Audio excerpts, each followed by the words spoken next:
जय हिंद दोस्तों, स्वागत है आप सभी का रेडिएंट आर्मी एकेडमी के यूट्यूब चैनल पर। मैं अभिनव आपका दिल से अभिनंदन करता हूं। हम लोग राम सिंह यादव गाइड में क्षेत्रमिति समतल आकृति को डिस्कस कर रहे थे, जिसमें 60 नंबर तक सवाल हो चुका है। चलिए तो 61 नंबर से सवाल को शुरू करते हैं। हमारा 61 नंबर सवाल है, एक आयत की परिमिति 100 मीटर है, इसकी चौड़ाई 20 मीटर हो तो क्षेत्रफल क्या होगा। सिंपल सी बात है, सवाल में ये है कि उसका परिमाप, आयत का परिमाप दे दिया है 100 मीटर, फिर उसका चौड़ाई भी दे रखा है, तो क्षेत्रफल हमसे पूछा है। तो हम लोग जानते हैं आयत के क्षेत्रफल के लिए लंबाई गुना चौड़ाई चाहिए, जिसमें से चौड़ाई तो 20 मीटर हमें दे रखा है, चौड़ाई 20 मीटर दे रखा है, लंबाई हम लोग निकालते हैं। अगर परिमाप 100 मीटर दे रखा है तो हम लोग परिमाप का ही फॉर्मूला लगाते हैं, और आयत के परिमाप का फॉर्मूला क्या होता है, 2 इंटू एल प्लस बी होता है। तो हम लोग यहाँ पर फॉर्मूला लगा देते हैं, 2 इंटू एल पता नहीं है, प्लस बी की जगह हम लोग रख लेते हैं, बी तो चौड़ाई दे रखा है 20, और बराबर में परिमाप है 100, तो बराबर में रख लिए परिमाप 100। 2 से ये 100 कट जाएगा 50 बार में। फिर एक काम करते हैं, ये प्लस 20 को इधर भेज देते हैं, माइनस 20 हो जाएगा, 50 में से 20 माइनस हो जाएगा, क्या बचेगा 30। तो लंबाई क्या मिल गया, लंबाई मिल गया 30। तो हमसे पूछा है क्षेत्रफल, आयत का क्षेत्रफल होता है लंबाई गुना चौड़ाई, तो लंबाई 30 है और चौड़ाई हमारा 20 तो दे ही रखा है, 30 गुना 20 क्या हो जाएगा, 30 गुना 20 600 metre square, 600 metre square, option number D हो जाएगा। चलिए नेक्स्ट 62 नंबर सवाल पर आते हैं। अब हमारा सवाल है, एक वृत्ताकार क्षेत्र का क्षेत्रफल 13.86 हेक्टेयर है। एक क्षेत्र का क्षेत्रफल दे दिया है 13.86 हेक्टेयर। अब कह रहा है इसके चारों ओर 80 रुपये प्रति मीटर की दर से बार लगाने का खर्च क्या होगा। अब खर्च वाले सवाल हम लोग पहले भी देख रखे हैं। खर्च निकालने के लिए सबसे पहले यहाँ देखते हैं कि 80 रुपये प्रति मीटर की दर से, जैसे ही 80 रुपये प्रति मीटर की दर से है तो परिमाप निकालना होगा। तो वृत्ताकार क्षेत्र है तो वृत्त का परिमाप निकालना होगा, और वृत्त के परिमाप के लिए हमें फॉर्मूला चाहिए 2πr। 2πr चाहिए, और r तो मेरे पास है नहीं। एक काम करते, सबसे पहले r हम लोग निकालते हैं। r के लिए एक काम करते, क्षेत्रफल मेरा 13.86 हेक्टेयर है, तो वृत्त का क्षेत्रफल अगर दे रखा है तो क्षेत्रफल का फॉर्मूला लगा देते हैं। वृत्त का क्षेत्रफल होता है पाई आर स्क्वायर, तो पाई की जगह हम लोग 22/7 रख लेते हैं। आर मेरे पास है नहीं, आर स्क्वायर बराबर में क्षेत्रफल कितना दे रखा है, तो 13.86। और एक काम करते, हमारा क्षेत्रफल तो हेक्टेयर में, लेकिन यहाँ पर प्रति मीटर दे रखा है, तो हेक्टेयर को मीटर में बदलने के लिए क्या करते हैं, तो 10,000 से गुना कर लेते हैं। हेक्टेयर को मीटर में बदलने के लिए 10,000 से गुना करना पड़ता है। दशमलव हटाते हैं, 2 जीरो आएगा, और 2 जीरो से 2 जीरो हो गया कैंसिल, और कैंसिल करते हैं 22 से ये 1386 को कैंसिल कर लेते हैं, 22 छक्के हो जाता है 132, और बच गया 6, 22 तिया 66। तो अब क्या बच गया, इधर तरफ तो कुछ नहीं बचा है, कोना कोना क्या बच गया, 63 गुना 7 गुना 100। तो मेरे पास आर स्क्वायर बराबर बचा है 63 को हम लोग 9 गुने 7 लिख सकते हैं। और फिर आगे क्या दे रखा, आगे हमारा है इधर तरफ 100 और भी है गुना में, और ये स्क्वायर जब इधर आता है तो स्क्वायर इधर आके क्या बन जाएगा, रूट। तो हमारा हो जाएगा, अच्छा एक तो इधर गुना में 63 और 7 भी है ना, तो ये 7 भी देना पड़ेगा। 63 को 9 गुना 7 लिखे, और ये वाला 100 और यहाँ वाला 7 लिख लिए, और जब ये स्क्वायर इधर आएगा तो रूट बन जाएगा, तो 9 का रूट हो गया 3। 2 बार 7 है, 2 बार 7 में से एक बार 7 निकल गया, और ये 100 का रूट हो जाता है 10। तो सब मिलाकर त्रिज्या क्या निकल गया, 7 या 21 210। त्रिज्या 210 है, हमें खर्च निकालना, और खर्च है 80 पैसे प्रति मीटर। तो प्रति मीटर का मतलब परिमाप निकालना होगा, पर जितना परिमाप आएगा उसमें 80 पैसे से हम लोग मल्टीप्लाई कर देंगे। तो परिमाप होता है 2πr, 2 और पाई की जगह 22/7, और आर हमारा क्या है, तो आर है 210। अब जो खर्च है खर्च से गुना कर देते हैं। खर्च हमारा 80 पैसा है, लेकिन सारा ऑप्शन हमारा रुपए में, तो पैसा को रुपए में बदलने के लिए 100 से गुना कर लेते, हो गया। अब सॉल्व कर लेते हैं, तो 7 1 0 1 0 पहले कैंसिल करते हैं, 7 से कैंसिल कर देते हैं 3 बार में। अब जो बचा उसको गुना कर लेंगे, 22 गुना 2 हो जाएगा 44, और 44 और 8 दिया 24। 44 और 24 को हम लोग गुना कर लेते हैं, तो 44 और 24 को गुना करेंगे तो मिल जाएगा हमें 1056, ऑप्शन नंबर बी हो जाएगा। तो इस तरीके से इस सवाल को हम लोग सॉल्व करेंगे। चलिए तो नेक्स्ट क्वेश्चन पर आते हैं।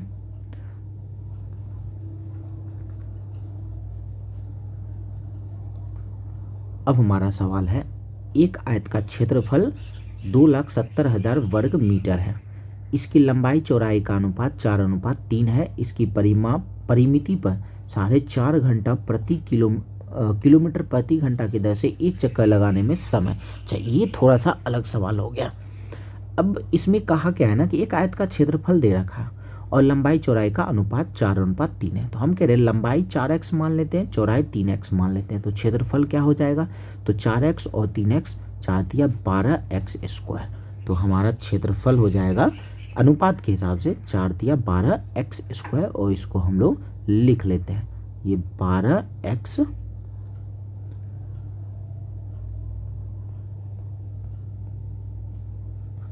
ये हो गया हमारा 12x² अनुपात से। और हमारे सवाल में क्षेत्रफल दे रखा है ये 2,70,000, ये दोनों हो गया बराबर। इसको कैंसिल कर लेते हैं, तो इसको हम लोग जब कैंसिल करेंगे तो ये मिल जाएगा 3 से ये 4 बार में, और 3 से 27 कट जाएगा 9 बार में, और इस पे आ जाएगा 4 जीरो। फिर 4 से इस 90,000 को काट लेते हैं तो क्या आ जाएगा 225, और इस पे डबल जीरो आ जाएगा। अभी स्क्वायर है ना, स्क्वायर इधर आके बन जाएगा रूट। तो x का मान क्या आ जाएगा, 225 का हो गया 15, और डबल जीरो है तो एक बार जीरो आ जाएगा, तो x का मान आ गया 150। तो हमसे क्या बोला है कि परिमिति पर 4.5 किलोमीटर प्रति घंटा से, तो परिमिति पहले तो परिमाप निकालना होगा। आयतकार परिमाप होता है 2 × l+b, तो l 4 माने हैं और b 3 माने हैं, तो परिमाप क्या होता है 2 × l+b, 4 3 7 और 7 दूना 14x हो जाता है परिमाप। x बराबर हो, ये हो गया 4x और 3x हो गया 7x, और इसमें 2 से गुना भी करना होता है 2 × l+b, इसलिए 14x आया परिमाप। तो हम x बराबर है 150, तो 14x क्या हो जाएगा 150 × 14, ये हमारा क्या है तो परिमाप है, मीटर में, हमारा मीटर में परिमाप है। तो हमसे पूछा है कि कितना समय लगा, समय बराबर दूरी बटे चाल जानते हैं, समय बराबर दूरी बटे चाल, और परिमाप पर चला है तो परिमाप ही क्या हो जाएगा दूरी, और नीचे चाल से भाग लगा देते हैं। चाल हमारा क्या है तो 4.5, 4 दूना 8, 9/2, 9 और बटे 2 चला जाएगा ऊपर। और साथ ही साथ एक काम करते हैं, ये किलोमीटर प्रति घंटा है, इसको मीटर प्रति सेकेंड में बदलना पड़ेगा, क्योंकि हमारा दूरी ये वाला ऊपर वाला दूरी मीटर में था। मीटर प्रति सेकेंड में बदलने के लिए क्या करते हैं 5/18 से गुना करते हैं, 18 भी चला जाएगा ऊपर। अब जो ये निकल कर आएगा हमारा मीटर प्रति सेकेंड में बदल लिए थे, और ये समय निकाल रहे तो हमारा समय आएगा सेकेंड में, जबकि ऑप्शन हमारा सेकेंड में है नहीं, मिनट में है। तो एक काम करते हैं, सेकेंड को मिनट में बनाने के लिए क्या करते हैं तो 60 से भाग भी लगा लेते हैं। अब जो हमारा उत्तर आएगा सीधे मिनट में आएगा। तो अब इसको सॉल्व करते हैं, 1 0 से 1 0 इसका ख़त्म करते हैं, 6 से 18 कट जाएगा 3 बार में, और फिर 3 से ये 9 कट गया 3 बार में, 3 से 15 कट जाएगा 5 बार में, 5 से 5 हो गया ख़त्म। क्या बचा नीचे तो कुछ नहीं बचा, ऊपर क्या बचा 14 × 2 28, तो 28 मिनट, ऑप्शन नंबर ए हो जाएगा। चलिए नेक्स्ट क्वेश्चन पर हम लोग आते हैं। अब हमारा सवाल है 64 नंबर, थोड़ा स्पेस बना लेते हैं।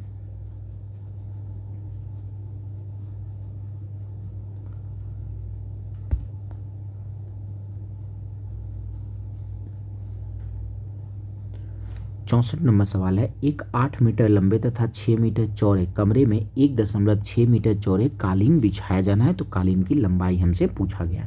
तो एक कमरा का जो क्षेत्रफल है, कमरा का क्षेत्रफल है लंबाई गुना चौड़ाई, कमरा आयताकार है तो इसका क्षेत्रफल लंबाई गुना चौड़ाई, तो लंबाई है 8 और चौड़ाई है 6, ये हो गया कमरा का क्षेत्रफल। अब जितना कमरा का क्षेत्रफल होगा उतना ही क्षेत्रफल का उसमें कालीन लगेगा, तो कालीन का क्षेत्रफल क्या लंबाई गुना चौड़ाई, और कालीन का चौड़ाई लंबाई पता नहीं कितना है, लंबाई हमसे पूछा, चौड़ाई इसका क्या है तो 1.6 मीटर है। सारा मीटर में है तो कुछ भी चेंज करने की आवश्यकता नहीं है, सिंपल सी बात है, जितना रूम का कमरा का क्षेत्रफल होगा उतना ही कालीन का क्षेत्रफल होगा, दोनों के क्षेत्रफल को बराबर कर दिया लंबाई गुना चौड़ाई से, हो गया। इसको सॉल्व करते हैं, दशमलव हटेगा नीचे आ जाएगा 10, 8 से 16 कट गया 2 बार में, 2 से 10 कट जाएगा 5 बार में, कोना कोना गुना कर लेते हैं, 6 × 5 = 30, एल बराबर क्या मिल गया लंबाई मिल गया 30 मीटर, ऑप्शन नंबर सी हो जाएगा। चलिए नेक्स्ट 65 नंबर सवाल पर आते हैं। अब हमारा सवाल है 3 मीटर भुजा वाले वर्गाकार फर्श पर 20 सेंटीमीटर गुना 30 सेंटीमीटर साइज के कितने पत्थर लगेंगे। ये ऐसा सवाल हम लोग पहले कर चुके हैं कि यह संख्या जब भी पूछे तो बड़े वाले क्षेत्र में से छोटे वाले क्षेत्र से भाग लगा लेते हैं। तो कौन सा फर्श पे लगाना है, ये वर्ग 3 मीटर भुजा वाले वर्गाकार फर्श पर लगाना है, 3 मीटर है, और यहाँ पर ये जो टाइल है ये सेंटीमीटर में, काम करते हैं मीटर को सेंटीमीटर में बदल लेते हैं। तो वर्गाकार भुजा है ना, वर्ग का क्षेत्रफल होता है क्या भुजा गुने भुजा, भुजा 3 मीटर, 3 मीटर को सेंटीमीटर में बदलते हैं तो 300 सेंटीमीटर, ये हो गया 300 × 300, क्योंकि जो बड़ा वाला एरिया होगा उसमें से छोटे वाले एरिया से जो एक टाइल का होगा उससे भाग लगा देंगे।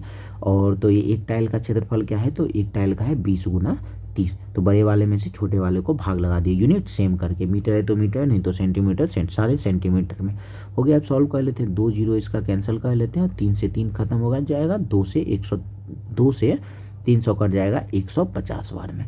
तो टाइल्स की संख्या कितने होंगे, पत्थर की संख्या 150 होंगे। चलिए नेक्स्ट क्वेश्चन आते हैं हम लोग।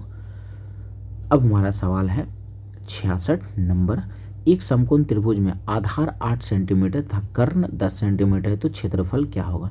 तो समकोण त्रिभुज का क्षेत्रफल क्या होता है, समकोण त्रिभुज का क्षेत्रफल होता है 1/2 गुने आधार गुने ऊंचाई होता है, 1/2 गुने आधार गुने ऊंचाई। तो इस समय क्या है ना, आधार 8 सेंटीमीटर दे रखा है, ऊंचाई नहीं दे रखा है, कर्ण दे रखा है। तो हम लोग जानते हैं क्या होता है, कर्ण को हम लोग h से डिनोट करते हैं, h स्क्वायर बराबर l square plus b square लिख लेते हैं। एच स्क्वायर, एच हमारा कर्ण है, एल हमारा लंबाई है, बी हमारा चौड़ाई है। तो और बी को हम लोग आधार भी मान सकते हैं, उसमें कोई दिक्कत नहीं है। तो इसमें क्या है ना, एच 10 दे रखा है, 10 का स्क्वायर क्या हो जाएगा 100। एल मेरे पास है नहीं, और बी आधार कितना दे रखा है 8, 8 का स्क्वायर 64, 64 इधर आ जाएगा, माइनस हो जाएगा, 100 में से 64 माइनस हो जाएगा 36। तो एल स्क्वायर बराबर क्या मिला, एल स्क्वायर बराबर मिला 36। तो स्क्वायर जब इधर आता है तो रूट बन जाता है, रूट क्या हो गया 36 का रूट हो गया 6। तो एल हमें मिल गया कितना, तो 6 मिल गया। हमसे क्षेत्रफल पूछा है, तो समकोण त्रिभुज है ना, समकोण त्रिभुज का क्षेत्रफल क्या होता है 1/2 गुने आधार गुने ऊंचाई। आधार हमारा 8 है, ऊंचाई हम तुरंत हम लोग निकाले हैं 6। तो ये क्या हो जाएगा, 2 से कट जाएगा, 3 बार में 8 गुना 3 24 सेंटीमीटर स्क्वायर हो जाएगा। इस तरीके से हम लोग इस सवाल को सॉल्व कर लेते हैं। और ये बी की जगह पर ये पी, यहाँ एल की जगह पी यूज़ किया जाता है, पी और बी, पी हो जाता है परपेंडिकुलर, लंब हो जाता है, ऊंचाई हो जाता है, ये पी यूज़ करते हैं हम लोग, एल नहीं यूज़ करते हैं। बाकी इसी तरीके से हम लोग सवाल को सॉल्व करेंगे। चलिए नेक्स्ट क्वेश्चन है हमारा, और इसमें ट्रिपलेट्स अगर याद रखते हैं कि ट्रिपलेट्स समकोण त्रिभुज में जो ट्रिपलेट्स है, इन जनरल ट्रिपलेट्स 3 4 5 हमेशा याद रखना है कि 3 4 5 से ट्रिपलेट्स बनता है और वो समकोण त्रिभुज होता है। 3 4 5 ये हमेशा समकोण त्रिभुज ही बनाएगा। 3 4 5 हो गया। अब इसमें 2 से गुना कर देते हैं तो 6 8 10, 3 से अगर गुना कर दे तो 3 गुना 3 9, 4 गुना 3 12 और 5 गुना 3 15। ये इसमें ये हमेशा ट्रिपलेट्स बनाता है और ये हमेशा समकोण त्रिभुज ही होता है। तो ये पीछे वाले सवाल में भी इसी तरीके का था। ये हमारा 8 10 है, 8 और 10 हो गया, बड़ा वाला भुजा हमेशा कर्ण होता है, ये बड़ा वाला भुजा हो गया कर्ण, तो 10 इसमें हो गया कर्ण। 10 अगर कर्ण हो गया तो एक हो जाएगा आधार, एक हो जाएगा लंब। तो इस तरीके से बिना सॉल्व किए हुए आंसर हम लोग कर सकते थे। चलिए नेक्स्ट 67 नंबर सवाल है, एक त्रिभुज की भुजाएं 3 सेंटीमीटर 4 सेंटीमीटर 5 सेंटीमीटर, तो वो त्रिभुज कैसा होगा। तो अभी तुरंत हम लोग देखिए ट्रिपलेट्स 3 4 5 हमेशा क्या होगा, तो समकोण त्रिभुज ही बनाता है। तो समकोण त्रिभुज ऑप्शन नंबर बी हो जाएगा। चलिए नेक्स्ट क्वेश्चन हमारा है, नेक्स्ट क्वेश्चन है एक समकोण त्रिभुज का कर्ण 13 सेंटीमीटर, दोनों शेष भुजाओं का योग 17 सेंटीमीटर, त्रिभुज का क्षेत्रफल क्या होगा। तो फिर से समकोण त्रिभुज का क्षेत्रफल 1/2 गुने आधार गुने ऊंचाई होता है।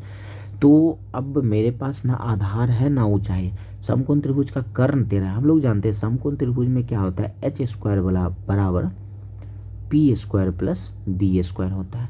तो एच की जगह हम लोग समकोण त्रिभुज का कर्ण 13 दे रखा है, 13 का स्क्वायर हो जाएगा, 13 का स्क्वायर हो गया हमारा 169। और फिर अब क्या है ना, दोनों भुजाओं का योग दिया है, दोनों भुजाओं का p प्लस बी दिया है। तो ये p square plus b square का फॉर्मूला क्या हो जाएगा, p प्लस बी का whole square, a square plus b का होल स्क्वायर होता है। तो a square plus b square का फॉर्मूला है ए प्लस बी का होल स्क्वायर माइनस 2ab होता है, 2p और हो जाएगा b। अब ये एक 6 9 हो गया, और p प्लस बी दोनों भुजाओं का योग 17 है, और यहाँ p प्लस बी की जगह 17 रख के 17 का स्क्वायर कर देते हो जाएगा 289, 289 हो गया, माइनस 2pb है।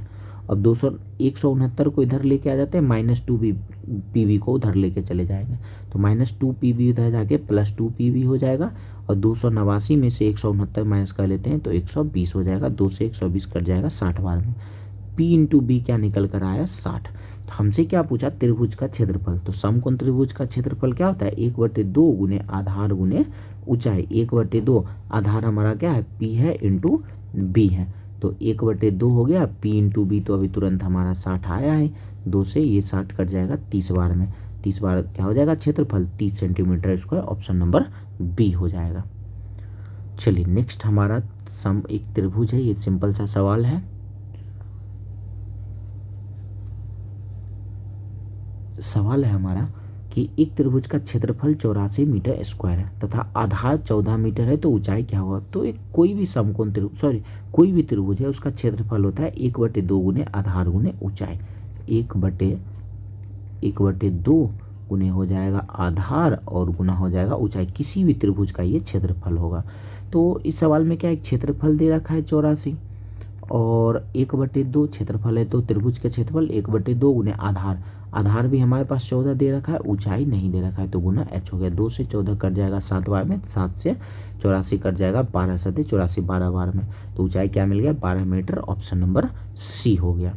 चलिए तो नेक्स्ट क्वेश्चन पे हम लोग आते हैं। अब हमारा सवाल है 70 नंबर। एक समानांतर चतुर्भुज का समचतुर्भुज होने के लिए कौन सा कथन आवश्यक है। एक समानांतर चतुर्भुज उसका समचतुर्भुज होना है। तो समचतुर्भुज क्या होता है ना कि समचतुर्भुज में चारों भुजा आपस में बराबर होते हैं, चारों का चारों भुजा आपस में बराबर होगा। और इसके जो विकर्ण होते हैं, समचतुर्भुज के जो विकर्ण होते हैं आपस में यहाँ 90 डिग्री पर ये काटते हैं। बस यही समांतर चतुर्भुज और समचतुर्भुज में अंतर है। तो ऐसे तो समचतुर्भुज का सारा भुजा आपस में बराबर होता है, समानांतर चतुर्भुज में सिर्फ आमने सामने का भुजा बराबर होता है। समानांतर चतुर्भुज में आमने सामने का भुजा बराबर होगा, लेकिन समचतुर्भुज में आपस का सारा भुजा बराबर होता है। और दूसरा अंतर यह है कि उसके जो विकर्ण होते हैं, समचतुर्भुज के जो विकर्ण होते हैं एक दूसरे को 90 डिग्री पर काटते हैं। तो कोई समानांतर चतुर्भुज समचतुर्भुज तभी हो सकता है जब उसके विकर्ण आपस में लंबवत हो, मतलब 90 डिग्री काटे, तो समानांतर चतुर्भुज समचतुर्भुज बन जाएगा। चलिए नेक्स्ट क्वेश्चन पर आते हैं। अब हमारा सवाल है, एक समचतुर्भुज का परिमिति 100 सेंटीमीटर है, एक विकर्ण 14 सेंटीमीटर है, तो समचतुर्भुज का क्षेत्रफल क्या होगा। हम लोग जानते हैं समचतुर्भुज का जो क्षेत्रफल होता है, समचतुर्भुज का क्षेत्रफल 1/2 गुना d1 और गुना d2 होता है, पहला विकर्ण और दूसरे विकर्ण को गुना करके। तो यहाँ पर पहला विकर्ण तो 14 सेंटीमीटर दे रखा है, पहला विकर्ण दे रखा है, लेकिन मेरे पास दूसरा विकर्ण नहीं है। जैसे ही दूसरा विकर्ण मिल जाएगा ये सवाल सॉल्व हो जाएगा। तो अब समचतुर्भुज का परिमाप 100 सेंटीमीटर दे रखा है, तो समचतुर्भुज के चारों भुजा तो बराबर होते हैं, तो समचतुर्भुज का परिमाप अगर 100 सेंटीमीटर है तो भुजा क्या होगा, तो भुजा निकालने के लिए क्या करेंगे, 4 से भाग लगा देते हैं। 4 से इसलिए भाग लगाते हैं क्योंकि चारों भुजा बराबर होता है, जैसे वर्ग में भी चारों भुजा बराबर होता है, तो परिमाप से भुजा निकालने के लिए 4 से भाग लगा देते हैं। तो 100 में हम लोग 4 से भाग लगा देंगे तो क्या मिल जाएगा, ये हो गया 100, इसमें 4 से लगा दिए भाग, तो आ जाएगा 25। तो समचतुर्भुज का भुजा मिल गया 25। अब यहाँ एक और फॉर्मूला समझना होगा। समचतुर्भुज का भुजा 25 आया, तो एक भुजा का भी फॉर्मूला होता है। भुजा बराबर क्या होता है, भुजा की जगह हम लोग 25 रख दिए। भुजा का फॉर्मूला होता है 1/2 root under d1 square plus d2 square. d1 की जगह हम लोग 14 सेंटीमीटर, 14 का स्क्वायर 196 रख लेते हैं, प्लस क्या होता है तो d2 का स्क्वायर होता है। तो अब ये इसको सॉल्व करते हैं, d2 निकाल लेते हैं। तो 25 को 2 से गुना करेंगे तो 50 हो जाएगा, और ये रूट जब इधर आ जाता है तो रूट दूसरी तरफ जाने पे स्क्वायर बन जाता है। तो 25 दूना 50 था और 50 का स्क्वायर हो गया, 50 का स्क्वायर 2500। अब 196 को इधर भेजेंगे माइनस हो जाएगा, तो 2500 में से 196 हम लोग माइनस कर लेते हैं, तो क्या मिल जाएगा 2304। 2304 d2 स्क्वायर मिला। फिर से d2 इस स्क्वायर को इधर भेजते हैं, रूट बन जाएगा। 2304 किसका रूट होता है, तो 2304 हो जाएगा हमारा 48 का रूट हो जाएगा। तो दूसरा विकर्ण क्या निकल कर आ गया, 48। तो हमसे समचतुर्भुज का क्षेत्रफल पूछा 1/2 गुने d1 गुने d2। 1/2 d1 हमारा 14 तो दे ही रखा है ना, और d2 अभी तुरंत हम लोग निकाले हैं 48 हो गया। सॉल्व कर लेते हैं, 2 से 14 कट जाएगा 7 बार में, 7 गुना 48 कर रहे थे, 68 56 का 6 बाकी 5 7 के 28, 28 5 हो गया 33, 336 centimetre square. Option number C हो जाएगा। चलिए नेक्स्ट क्वेश्चन पे आते हैं। शायद इसी तरीके का सवाल है, सेम टू सेम हूबहू। चलिए नेक्स्ट क्वेश्चन है हमारा, एक समचतुर्भुज का परिमाप 40 सेंटीमीटर है। यदि इसके एक विकर्ण की लंबाई 12 सेंटीमीटर है तो दूसरे विकर्ण की लंबाई। अच्छा, इसमें ये सवाल को थोड़ा छोटा कर दिया है कि सिर्फ दूसरे विकर्ण की लंबाई पूछकर ही छोड़ दिया है। तो जानते हैं समचतुर्भुज का परिमाप अगर 40 है तो भुजा कैसे निकालते हैं। समचतुर्भुज में चारों भुजा बराबर होता है, तो परिमाप निकालने के लिए क्या करते हैं, सॉरी भुजा निकालने के लिए परिमाप में 4 से भाग लगा देते हैं। क्या मिल जाएगा, भुजा मिल गया 10। तो समचतुर्भुज के भुजा का फॉर्मूला लगा देते हैं। भुजा के जगह पर रख लिए 10 और भुजा का फॉर्मूला क्या होता है, 1/2 root under d1 square plus d2 square. d1 की जगह हम लोग 12 रख लेते हैं, 12 का स्क्वायर हो जाएगा 144 और प्लस d2 हम मेरे पास है नहीं और यही हमसे पूछ रहा है। फिर 10 को 2 से गुना करेंगे तो हो जाएगा 20 और ये रूट को इधर लाएंगे तो स्क्वायर हो जाएगा। 10 गुना 2 हो गया 20, 20 का स्क्वायर हो जाएगा 400 और ये 144 को इधर लेके आएंगे तो माइनस 144 हो जाएगा। तो 400 में से 144 हम लोग माइनस कर लेते हैं तो मिल जाएगा क्या, 256। तो d2 स्क्वायर बराबर मिला 56, 256 स्क्वायर को इधर भेजेंगे तो रूट हो जाएगा, तो 256 का रूट क्या हो जाएगा, 16। तो d2 क्या मिल गया, 16। ऑप्शन नंबर सी हो जाएगा। चलिए नेक्स्ट 73 नंबर सवाल पर आते हैं। अब हमारा सवाल है थोड़ा सा नया सवाल है। सवाल है, एक समबाहु का प्रत्येक कोण 135 डिग्री है तो भुजाओं की संख्या कितनी होगी। तो जब भी ये प्रत्येक कोण या प्रत्येक अंतः कोण जब भी ये पूछे, प्रत्येक कोण 135 डिग्री है तो प्रत्येक कोण जो होता है ना, प्रत्येक कोण अंतः प्रत्येक कोण किसी भी बहुभुज का, चाहे 5 भुजा हो, 6 भुजा, 7 भुजा, 8 भुजा हो, 4 भुजा, 3 भुजा, जितनी भुजा हो उसमें भुजाओं की कोण निकालने का फॉर्मूला हमारा है n-2 इंटू 180/n। n भुजाओं की संख्या होगी। तो ये क्या होगा, हमारा कोण निकल कर आ जाएगा। प्रत्येक अंतः कोण कितना है तो 135। बाय ऑप्शन इसको बनाते हैं। पहले ऑप्शन को चेक करते हैं, देखते हैं क्या 135 आएगा। n की जगह 10 रखते हैं, 10 में से 2 जाएगा 8, 8 गुना हो गया 180 और नीचे आ गया n की जगह 10, 18 अट्ठे हो जाता है 144, जबकि आना है 135, तो ये होगा नहीं पहला ऑप्शन। दूसरा नंबर है 8, तो 8 में से 2 गया 6 गुना 100 और बटे n की जगह रख लिए 8, 2 से 3 बार में, 2 से 4 बार में, 4 से ये कट जाएगा तो सॉरी 180 यहाँ रखा था है, 100 रख लिए थे, यहाँ आ गया हमारा 180 और 4 से 180 कट जाएगा 45 बार में, 45 गुना 3 हो गया 135, 135 आ गया ना, तो यही हमारा उत्तर हो जाएगा। बाय ऑप्शन आसानी से हम लोग इसको सॉल्व कर लिए। चलिए नेक्स्ट क्वेश्चन पर आते हैं। शायद इसी तरीके का सवाल है। हमारा सवाल है कि एक समबाहुभुज की 6 भुजाएं, इसका प्रत्येक आंतरिक कोण, सेम वही सवाल है, पर 6 भुजा दे दिया है, आंतरिक कोण पूछा है। आंतरिक कोण का फॉर्मूला हम लोग अभी तुरंत लिखे थे n-2, तो भुजा 6 है ना, तो n की जगह 6, 6 में से 2 माइनस करेंगे 4 गुना 180 और बटे n था, n कितना है तो n भुजाओं की संख्या 6 है, तो 6 से कट जाएगा 30 बार में, 30 गुना 4 आ गया 120, 120 ऑप्शन नंबर डी हो जाएगा। चलिए नेक्स्ट क्वेश्चन पर आते हैं। अब हमारा सवाल है 78 भुजाओं वाले बहुभुज के आंतरिक कोण का योग। अब हमसे योग पूछा, प्रत्येक अंतः कोण ने, अब योग के लिए सिर्फ क्या फॉर्मूला लगाते हैं, n-2 इंटू 180, सिर्फ इतना करते हैं। यही प्रत्येक अंतः कोण होता तो बटे n करते। हो गया, सॉल्व कर लेते हैं। n की जगह कितनी भुजा है, 18 भुजा, 18 में से 2 माइनस हो जाएगा 16, 16 गुना 180 कर लेते हैं, क्या मिल जाएगा 0, 16 अट्ठे 128 का 8 बाकी 12, 16 और 28, 28 80, 28 80 ऑप्शन नंबर बी हो जाएगा। चलिए नेक्स्ट 76 नंबर सवाल पर आते हैं। ऐसे सवाल भी हम लोग पीछे कर चुके हैं। हमारा सवाल है, यदि किसी वृत्त का व्यास, अर्धव्यास या वर्ग की भुजा 100% बढ़ा दिया जाए तो वृत्त के क्षेत्रफल में कितने % की वृद्धि होगी। तो हम लोग पीछे भी पढ़े थे कि अगर वृद्धि होता है तो 100 में जोड़ कर रखते हैं और कमी होता है तो 100 में माइनस करते हैं। तो ऐसे सवाल के लिए सबसे पहले हम लोग 100 मान लिए थे। तो यहाँ क्या हुआ ना, 100 पर जैसे 20% बढ़ता तो 120 रखते हैं, तो यह 100% बढ़ा दिया तो 100 में जोड़ कर रखेंगे, हो जाएगा 200%, 200% के बदले नीचे 100। और क्षेत्रफल की बात है तो 2 बार ये 200% करना पड़ता है, 200/100, 2 जीरो इसका खत्म हो गया, 2 जीरो ये खत्म, तो 200 गुना 2 400, तो 100 था वो कितना गया 400, कितना बढ़ा तो 300, तो कहेंगे 300% की हो गई वृद्धि, ऑप्शन नंबर सी हो गया। चलिए नेक्स्ट 77 नंबर सवाल।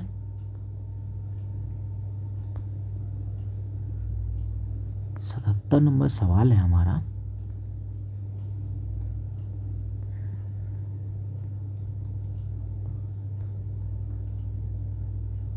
एक पहिया 88 किलोमीटर की दूरी तय करने में 1000 चक्कर लगाता है। अगर एक पहिया 88 किलोमीटर की दूरी 88 किलोमीटर की दूरी तय करेगा तो एक चक्कर ये लगाएगा, सॉरी 1000 चक्कर लगाएगा। तो पहिए की त्रिज्या हमसे पूछा गया। तो एक बात हमेशा ध्यान रखना है कि एक चक्कर जो होता है वो 2πr होता है। एक चक्कर में 2π मतलब परिमाप 2πr एक चक्कर होगा। तो एक काम करते हैं, इसको चक्कर लगवाते हैं। 2π की जगह 22/7 रख लेते हैं। 2 और पाई की जगह हो गया 22/7 और r क्या है ना तो नहीं दे रखा है। और 2πr में कितने चक्कर लगाते हैं वो रख लेते हैं। 1000 चक्कर लगा रहा है तो 1000 से गुना कर लेते हैं और बराबर में आ जाएगा दूरी।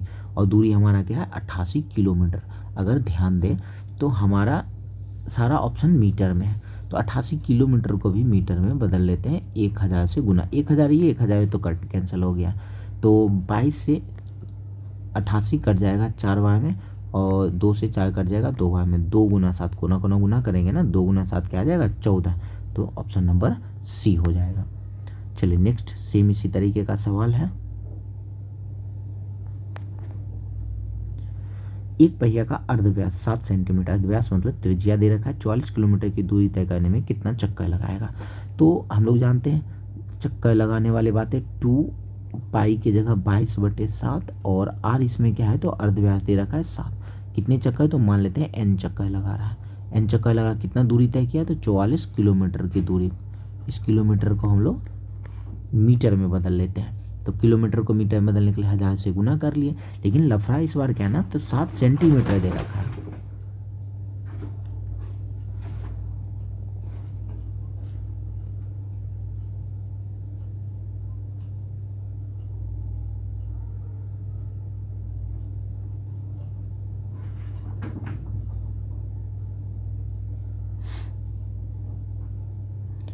तो इस सेंटीमीटर को क्या करते हैं तो मीटर में बदल लेते हैं, क्योंकि सभी यूनिट तो सेम होना चाहिए। 44 किलोमीटर था तो इसको मीटर में बदल लिया। तो ये 7 सेंटीमीटर है ना, 7 सेंटीमीटर को भी मीटर में बदल लेते हैं। तो ये 7 सेंटीमीटर था, मीटर में बदलने के लिए 100 से भाग लगा लेते हैं। तो क्षेत्रमिति में विशेष रूप से यूनिट का ध्यान रखना है। सेंटीमीटर है तो सारे सेंटीमीटर में, मीटर में है तो सारे मीटर में, इस बात का विशेष रूप से ध्यान रखना होता है।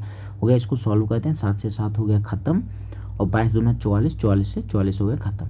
क्या बच गया 100 गुना 1000 मतलब 3 और 2 5 जीरो। n बराबर क्या आ गया 5 जीरो का मतलब 1,00,000 चक्कर ये लगाएगा। ऑप्शन नंबर डी हो जाएगा। चलिए नेक्स्ट 79 नंबर सवाल पर आ जाते हैं। अब हमारा सवाल है, एक पहिए का अर्धव्यास 14 सेंटीमीटर, अर्धव्यास मतलब त्रिज्या दे रखा है, 352 मीटर की दूरी तय करने में कितने चक्कर लगाएंगे। फिर से पूछा है कितने चक्कर लगाएंगे।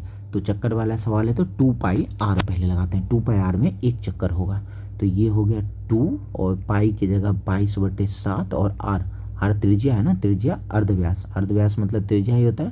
ये दे दिया 14। कितना चक्कर लगाएगा तो पता नहीं, मान लेते n चक्कर लगाएगा और कितना दूरी तय करेगा तो 352 मीटर। फिर से यूनिट एक बार देख लेते हैं। 352 मीटर था और ये 14 सेंटीमीटर। एक काम करते हैं, इस 14 सेंटीमीटर को मीटर में बदल लेते हैं। मीटर में बदलने के लिए, सेंटीमीटर को मीटर में बदलने के लिए 100 से भाग लगा लेते हैं। तो हो गया, इसको सॉल्व कर लेते हैं। तो 2 से ये कट जाएगा 2 बार में और फिर इसको अगर कैंसिल करें 2 से इसको कैंसिल करते हैं तो 17 दूना 34 और 176 बार में। 22 से कट जाएगा 8 बार में और 2 से 8 कट जाएगा 4 बार में। अब तो कुछ नहीं बचा, कोना कोना गुना कर लेते। 4 गुना 100 हो जाएगा 400। n बराबर मिल गया 400। ऑप्शन नंबर डी हो जाएगा। चलिए नेक्स्ट 80 नंबर सवाल पर आते हैं। अब हमारा सवाल है, एक नहर का काट भाग समलंब चतुर्भुजाकार का है। ठीक है, समलंब चतुर्भुजाकार का इस तरीके का ये फिगर बनता है समलंब चतुर्भुज का। नहर के शीर्ष 10 मीटर, तल 6 मीटर चौड़ा है। लंबाई इसका ये 10 है, ऊपर ये जो है 8 है, सॉरी 6 है। एक 10 है और एक 6 है। तो और पूरा क्षेत्रफल दे रखा है 72। तो इसकी गहराई ये ऊंचाई पूछा है। तो समलंब चतुर्भुज का जो क्षेत्रफल होता है 1/2 गुने समानांतर भुजाओं का योग होता है। ये समानांतर भुजा 10 और 6 इस दोनों का योग होता है 16 और गुने ऊंचाई हमें मालूम नहीं है और क्षेत्रफल दे रखा है 72। हमसे ये ऊंचाई या गहराई ही हमसे पूछा है। तो उसे 16 8 बार में, 8 से 72 कट जाएगा 9 बार में। h बराबर क्या आ गया 9 मीटर। ऑप्शन नंबर बी हो जाएगा। चलिए नेक्स्ट 81 नंबर सवाल पर आते हैं। अब हमारा सवाल है कि एक समलंब चतुर्भुज, फिर से समलंब चतुर्भुज ही आ गया। समांतर भुजा 3:5 है। जो आमने सामने की भुजा होती है 3:5 है, मतलब एक 3x है एक 5x है। इनके बीच की दूरी 12 सेंटीमीटर, ऊंचाई दे रखा है 12, क्षेत्रफल 384 है, तो उनमें से छोटी भुजा पूछा है। तो क्षेत्रफल 384 है, तो क्षेत्रफल की जगह 384 रख लेते हैं। फॉर्मूला होता है 1/2 गुने समानांतर भुजाओं का योग। समानांतर भुजाओं का योग 3x और 5x, 3x और 5x हो जाएगा 8x, और गुने ऊंचाई, ऊंचाई कितना दे रखा है, तो ऊंचाई दे रखा है 12, ये रख लिए 12। 2 से कट गया ये 4 बार में। अब इसको पूरा सॉल्व करते हैं। 12 दिया हो गया 36 और बच गया 2, 12 दूना 24, 4 से 32 कट जाएगा 8 बार में। तो हमारा क्या निकल कर आ गया, x बराबर निकल कर आ गया, x बराबर निकल कर आ गया 8। तो हमसे पूछा है छोटी भुजा, एक है 3x और एक है 5x। तो छोटी भुजा है 3x, 3x का मतलब x बराबर 8, तो 3x बराबर क्या हो जाएगा, 8 या 24, ऑप्शन नंबर बी हो जाएगा। चलिए आज का आखिरी सवाल हम लोग करते हैं। अब हमारा सवाल है, एक समानांतर चतुर्भुज की संगत भुजाएं 30 मीटर, 14 मीटर और तथा 14 मीटर लंबी है। इन दोनों भुजाओं के शीर्ष से मिलाने वाले विकर्ण की लंबाई 40 मीटर है, तो समानांतर चतुर्भुज का क्षेत्रफल क्या है। ये इस तरीके का सवाल है, ऐसे इसको समझते हैं। ये एक समानांतर चतुर्भुज है। समानांतर चतुर्भुज में आमने सामने की भुजा बराबर होती है। अगर ये 30 है तो नीचे भी हो जाएगा 30, अगर इधर वाला 14 है तो इधर वाला भी हो जाएगा 14। अब क्या है ना, तो इसका एक विकर्ण का लंबाई, ये इसमें विकर्ण बराबर नहीं है, ये विकर्ण ये विकर्ण दे रखा है 40, तो और इधर वाला विकर्ण 40 होगा, क्योंकि समांतर चतुर्भुज में विकर्ण बराबर होते हैं, जबकि यही अगर सम चतुर्भुज होता तो इसके विकर्ण बराबर नहीं होते हैं। ये दे दिया 40। तो हमसे पूछा इस पूरे समांतर चतुर्भुज का क्षेत्रफल क्या होगा। अगर हम ध्यान से देखें तो इसमें 2 त्रिभुज नजर आ रहा है, एक त्रिभुज ये एक त्रिभुज ये, तो दोनों त्रिभुज का भुजा बराबर है, 40 30 14, 40 30 14, और तीनों भुजा अलग है। तो इसमें एक काम करते हैं, हीरोन का फॉर्मूला लगाकर त्रिभुज का क्षेत्रफल निकाल लेते हैं। हीरोन का फॉर्मूला क्या होता है, पहले तीनों भुजाओं को जोड़कर 2 से भाग लगाते हैं। 40 30 70, 70 और 14 हो गया 84, 84 में 2 से भाग लगा लेते हैं, तो s जो निकालते हैं s बराबर, तो 84 में 2 से भाग लगा लिए, आ गया 42। हीरोन का फॉर्मूला क्या होता है, रूट अंडर s की जगह हम लोग रख लिए 42, s माइनस ए, s में से 40 को माइनस करेंगे, 42 में से 40 माइनस होगा 2, फिर s माइनस बी, 42 में से 30 को माइनस करेंगे आएगा 12, और फिर s माइनस सी, 42 में से 14 को हम लोग माइनस कर लेते हैं, 42 में से 14 माइनस करेंगे तो मिल जाएगा ये 14 और 6 हो गया 20, 28 मिल जाएगा, ये 28 हो गया। अब इसका रूट निकालते हैं, ये क्या होगा, ये आएगा आधे त्रिभुज का क्षेत्रफल, उतना ही दूसरे वाले त्रिभुज का क्षेत्रफल होगा, दोनों को जोड़ देंगे या फिर 2 से गुना कर लेंगे। तो इसको पहले सॉल्व करते हैं। ये 42 को लिख सकते हैं 6 सत्ते 42, इस 42 को हम लोग लिख सकते हैं 6 सत्ते 42, और उसके बाद 6 सत्ते 42, और इस 2 को 2 ही रहने देते हैं। फिर 12 को क्या लिख सकते हैं, 6 गुना 2, 6 में इसलिए रखें क्योंकि एक बार 6 मिल चुका है। फिर 28 को लिख सकते हैं 7 गुना 4 हो गया। अब इन सब को जोड़ा लगाकर रूट से बाहर निकालते हैं, एक 6 यहाँ भी, एक 6 यहाँ भी, 6 का जोड़ा लग गया, फिर 7 का भी जोड़ा लग गया, 2 बार 7 है तो 7 भी खत्म हो गया, ये 7, और ये वाला 2 का भी जोड़ा लग गया तो 2 भी निकल गया, और 4 का क्या हो जाता है, तो 2 हो जाता है, 4 का रूट 2 हो गया। सबको गुना कर लेते हैं, 6 सत्ते 42 और 2 दूना 4, 42 गुना 4 कर लेते हैं, तो 42 गुना 4, 42 गुना 4, 4 दूना 8 और 8 चौके 32, 328, 328 जो है ये आ गया।